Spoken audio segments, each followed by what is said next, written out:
너 나 좋아하지? 솔직히 말해봐. 그녀가 불쑥 물었습니다. 그동안 꾹꾹 눌러왔던 제 마음이 한꺼번에 터져버렸습니다. 좋아해.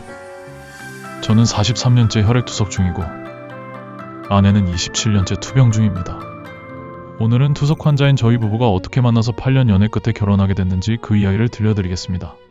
2007년 4월 어느 봄날 신장병 환우 온라인 카페 정모에서 처음 만났습니다.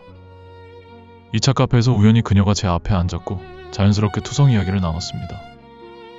그녀는 한 달 뒤부터 투석할 예정이라고 했어요. 투석 선배로서 제 경험담을 많이 얘기해줬죠. 그런데 나중에 들어보니 제 첫인상이 재수없었대요. 야구 모자를 푹 눌러 쓴 놈이 팔짱을 낀 채 뚱하니 앉아있는 모습을 보고 빨리 집에 가야겠다는 생각을 했다고. 지금도 가끔 그 얘기하며 아내는 혼자 웃곤 합니다. 그 이후 그녀는 가끔 제 메신저로 이것저것 물어왔어요. 그러다 마음 맞는 몇몇 회원들끼리 수다방을 만들고 밤새 수다를 떨며 놀았죠. 그렇게 친구처럼 지내다 보니 언제부턴가 그녀가 제 마음에 점점 자리를 잡기 시작했습니다. 처음에는 이게 뭐지 하고 당황스러웠어요. 바보같이 그게 그린라이트라는 걸 한참 뒤에야 알게 됐죠. 그때는 생각했습니다. 내 몸 하나 건사하기를 힘든데 연애라니 말도 안 돼. 제 마음을 부인하고 스스로를 다그쳤어요. 너무 괴로워서 절친한테 연애 상담을 했습니다. 내가 아는 여자가 있는데 자꾸 머릿속에서 지워지질 않아. 도대체 이게 뭔지 모르겠고 나도 내 맘을 모르겠다. 네가 그 여자를 좋아하는 거네? 다른 거 생각하지 말라니까. 좋아해? 아니야? 좋아하는 것 같아. 그럼 질러. 시작도 안 했는데 벌써부터 상처 줄까봐 걱정만 하지 말고. 인생 뭐 있어. 연애는 할 수 있을 때 하는 거야. 친구 얘기를 듣고 보니 제 마음을 스스로 외면했다는 생각이 들더군요. 하지만 여전히 고백을 해야 하나 말아야 하나 고민에 빠진 채 시간이 흘러갔습니다. 그러던 어느 날 그녀를 알게 된 지 1년째 되던 해였습니다. 제가 실수로 그녀를 엄청 화나게 만들었고 그녀는 뒤도 안 돌아보고 쌩 가버렸습니다. 메시지를 보내도 답장이 없고 전화를 해도 받지 않고 이틀 밤을 꼬박 새웠습니다. 사흘째 되던 날 그녀에게서 전화가 왔습니다. 뜬금없이 주말에 자전거를 가르쳐달라고 했어요. 사과가 먼저다라는 생각에 그날 밤 그녀의 집 앞으로 무작정 갔습니다. 그녀를 불러내 집 앞 공원에 앉아서 제 실수에 대한 사과를 하는데 그 순간 그녀가 불쑥 물었습니다. 너 나 좋아하지? 솔직히 말해봐. 그 얘기를 듣는 순간 그동안 꾹꾹 눌러온 제 마음이 한꺼번에 터져버렸습니다. 좋아해. 그런데 그동안 왜 말 안 했어? 몸도 아픈데 서로 상처를 주지 않을까? 또 내가 잘할 수 있을까 하는 두려움. 그동안 고민하고 걱정했던 것들을 그녀에게 솔직히 털어놓았습니다. 알고 보니 그녀도 저를 마음에 두고 있었대요. 그런데 제가 주위만 빙빙 돌면서 선뜻 다가서지 못하고 또 며칠 전에는 제가 몹시 화나게 했으니 몸 아픈 것도 괴로운데 이건 아니다 싶어서 이참에 정리하려고 했답니다. 제가 그날 사과하러 가지 않았다면 전 아직 솔로로 있었겠죠. 그렇게 저희는 그날로 연애를 시작했고 8년 동안 연애를 했습니다. 하지만 결혼은 쉬운 일이 아니었습니다. 과연 투석하는 두 사람이 온전한 가정을 이룰 수 있을까? 결혼식, 신혼집 마련. 앞으로 어떻게 살아가야 할지 정말 하나부터 열까지 해결해야 할 문제투성이었어요.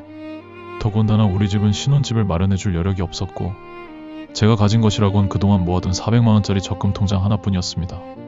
여친은 말했어요.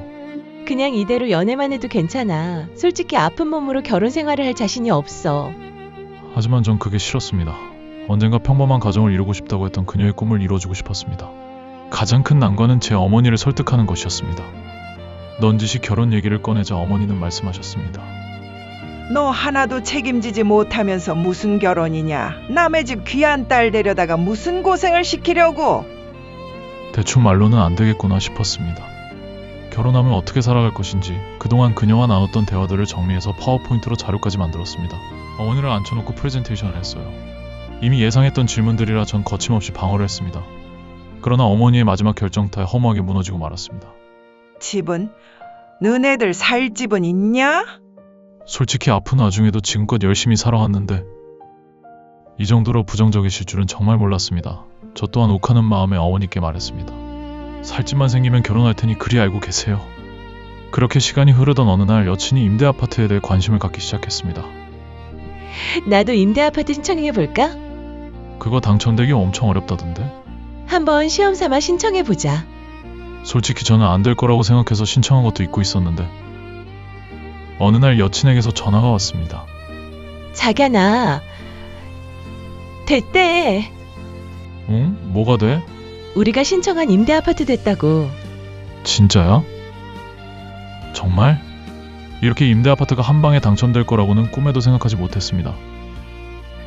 드디어 저희에게도 집이 생겼습니다.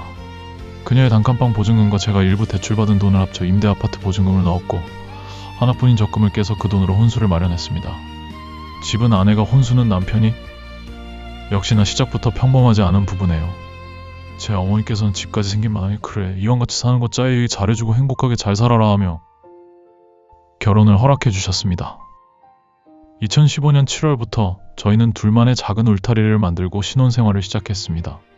마지막으로 남은 과제는 결혼식. 저는 정말 축하받는 결혼식을 하고 싶었습니다. 저희 커플이 살아온 과정을 처음부터 다 아시는 카페 소모임의 지인께서 감사하게도 몇몇 분들과 뜻을 모아 결혼식을 준비해 주셨습니다. 작은 카페를 빌려 웨딩 분위기로 꾸미고 간단한 음식까지 준비해 주셨어요. 직계가족과 아끼는 지인들만 초대해 스몰 웨딩 형식으로 결혼식을 올렸습니다. 우리 커플이 준비한 것은 신랑의 캐주얼 정장과 신부의 미니드레스, 하객을 위한 작은 이벤트 선물, 그리고 약간의 음식 비용을 보태는 게 전부였습니다.